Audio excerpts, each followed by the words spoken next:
L'effet Bannister survient lorsque le simple fait de savoir que quelque chose est possible eh bien, augmente nos performances, et c'est l'antidote à un autre phénomène extrêmement bien connu en psychologie de la motivation qui s'appelle l'impuissance apprise, qui est tout son contraire. Savoir que quelque chose n'est pas possible eh bien, vient nous limiter dans nos réalisations, dans l'atteinte de notre objectif, et c'est ce que je m'apprête à vous expliquer, comment vous débarrasser finalement, comment faire une mise à jour de votre logiciel pour pouvoir vous débarrasser de cette croyance limitante qui vous dit « n'essaye même pas ». Alors, cette impuissance apprise, c'est quelque chose qui n'est pas nouveau, qui remonte finalement à l'Antiquité, où à l'Antiquité déjà, eh bien, on savait quel était le meilleur moyen pour attacher un éléphant, et ce meilleur moyen eh bien, consistait précisément à l'attacher dans sa tête, c'est-à-dire à lui faire prendre conscience que quelque chose n'était pas rendu possible.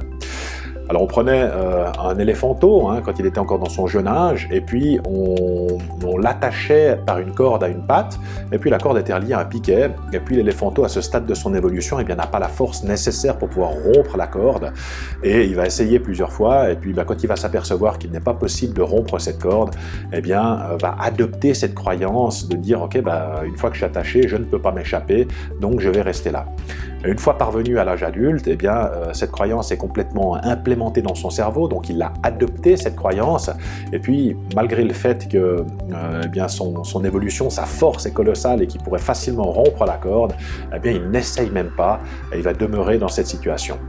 Alors les scientifiques se sont naturellement penchés sur cette question, et le père fondateur de ce concept s'appelle Martin Seligman, c'est un professeur en psychologie du comportement qui a conduit de nombreuses études, nombreuses expériences en fait, pour démontrer qu'il était très facile d'implémenter dans le cerveau d'une personne eh bien, ce petit programme de n'essaye même pas, et c'est du reste quelque chose qui a été utilisé à des fins militaires, et Martin Seligman a du reste participé à l'élaboration des techniques d'interrogatoire qui ont défrayé la chronique, qui ont créé toute une polémique, notamment pendant la guerre d'Irak, dans les prisons d'Abu Ghraib, et les FARC par exemple ont également utilisé ces techniques, les FARC qui sont des guerrieros qui vivent dans la jungle en Colombie comme vous le savez, et dont l'activité consistait notamment à lutter contre le gouvernement en place en kidnappant des personnes pour les rançonner.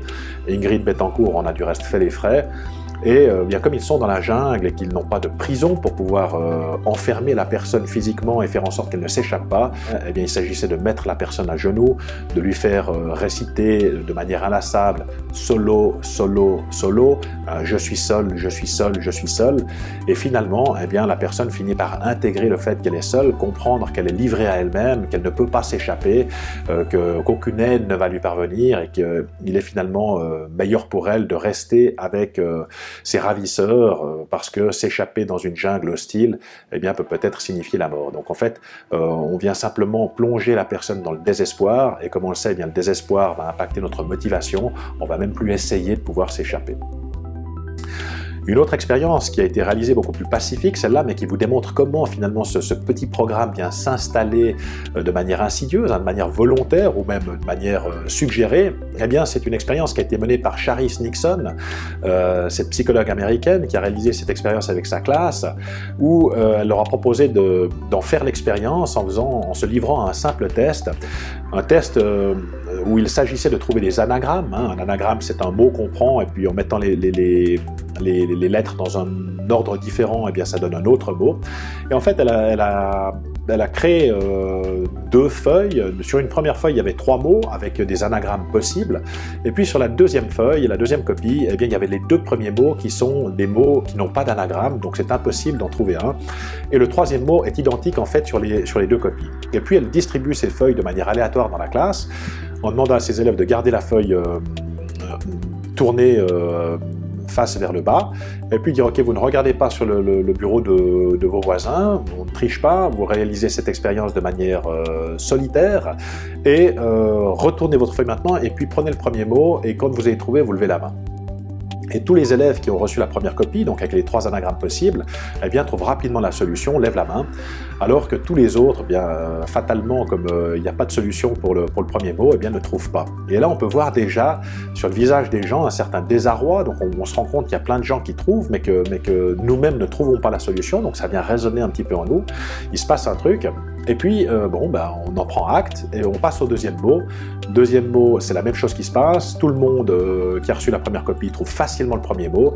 Les deuxièmes ne trouvent toujours pas de solution. Et là, on commence vraiment à avoir un désespoir, une frustration. Il y a vraiment quelque chose qui se passe au niveau du body language. Donc, les gens sont dépités. Et on passe finalement au troisième mot. Ce troisième mot qui est le même pour les deux groupes. Et on se rend compte que les gens qui ont passé avec succès les deux premiers mots, eh bien, tous trouvent la solution rapidement et facilement. Et puis tous les gens qui n'ont pas trouvé les deux premiers mots ne trouvent pas le troisième mot non plus, alors même que c'est le même et qu'ils ont tout à fait les capacités de pouvoir résoudre cette petite énigme très facilement. Et quand elle débriefe avec ses élèves, donc l'expérience se termine, puis elle dit « Ok, qu'est-ce que vous avez ressenti? Vous venez faire l'expérience de l'impuissance apprise, qu'est-ce que vous avez ressenti ?» Alors au premier mot, eh bien, les gens disent « Je me suis senti stupide », certains avaient envie de partir, et puis au deuxième mot, eh bien, ce sentiment s'accentue, donc je me suis senti vraiment frustré, j'ai perdu confiance en moi, témoignent certains élèves. Et puis, eh bien, le programme s'est installé à ce moment-là et on se dit, ok, j'ai fourni un effort intellectuel qui ne s'est pas relevé payant, je l'ai fait une deuxième fois où j'ai mis de l'énergie pour essayer de trouver une solution, mais ça n'a pas marché. Et qu'est-ce qui se produit? Eh bien, ce programme s'installe, n'essaye même pas, et quand arrive le troisième mot, eh bien, je n'essaye même pas, puisque de toute façon, mes efforts ont été voués à l'échec, donc ça ne sert à rien. Donc on en revient un petit peu à l'éléphanto, qui a essayé plusieurs fois de se libérer de sa corde et qui n'y parvient pas, et quand il est à l'âge adulte, eh bien, il demeure dans cette croyance. Pour les FARC, c'est exactement la même chose. Je suis seul, je suis seul, je suis seul, je ne peux pas m'échapper. Et pour finir, on finit par adopter cette croyance qu'il n'est pas possible de pouvoir s'échapper. Et dans cet exemple tout à fait intéressant de Charis Nixon, eh bien, les élèves finissent par jeter l'éponge, par se dire « Ok, je ne peux pas, je suis stupide ». Surtout quand on est confronté à un groupe dont on a l'impression qu'il est plus intelligent que nous ou qu'ils ont plus de capacités, eh bien, ça va avoir une influence négative, néfaste sur notre estime de soi. Et on sait que l'estime de soi, donc c'est le dialogue interne qu'on vient nourrir, donc l'image qu'on vient nourrir, que nous avons de nous-mêmes. Et cette estime de soi a eu un impact direct sur notre confiance en soi. La confiance en soi, c'est notre capacité à résoudre une problématique, trouver une solution, d'accord? Ça vient l'impacter négativement. Et puis la confiance en soi, finalement, vient impacter notre affirmation de soi, c'est-à-dire notre capacité à entrer dans la vie, à pouvoir s'affirmer par rapport à la personne que nous sommes ou ce que nous voulons.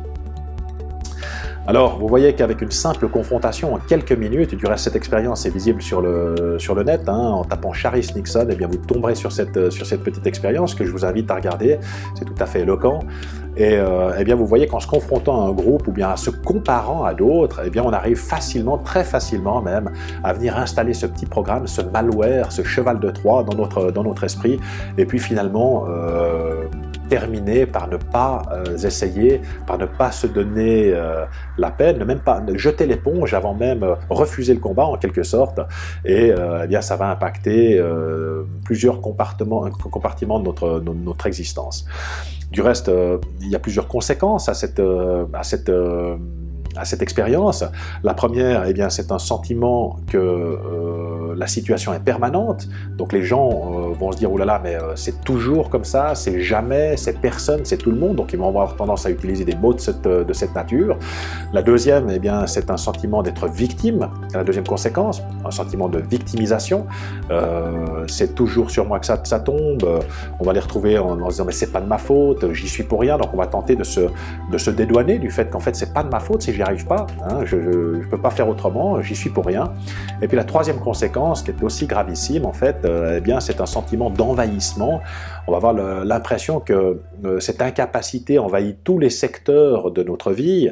Et on va sentir, eh bien entendu, ça peut être de la frustration ou de l'agressivité, parfois même on va ressentir un abattement, et ça peut même conduire jusqu'à la dépression.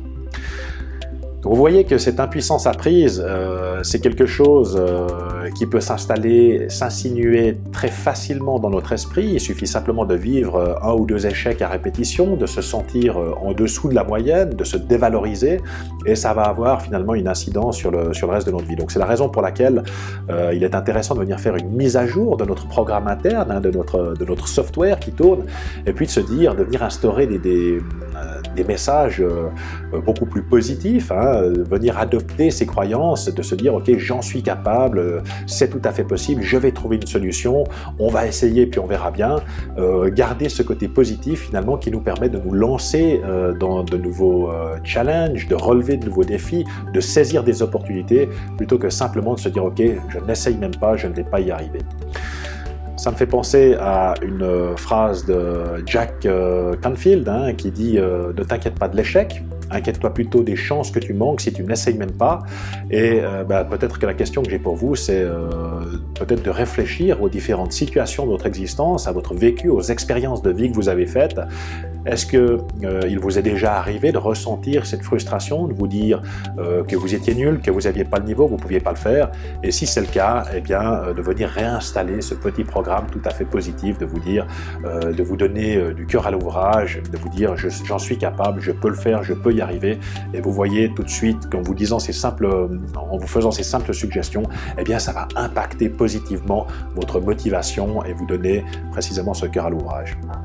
Alors voilà, c'était la réflexion d'aujourd'hui. Si vous avez aimé cette vidéo, eh bien n'hésitez pas à mettre un petit pouce pour favoriser sa diffusion.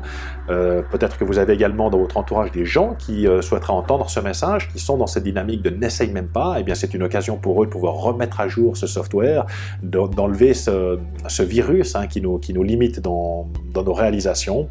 C'est tout pour aujourd'hui et jusqu'à notre prochaine communication, je vous dis au revoir tout le monde.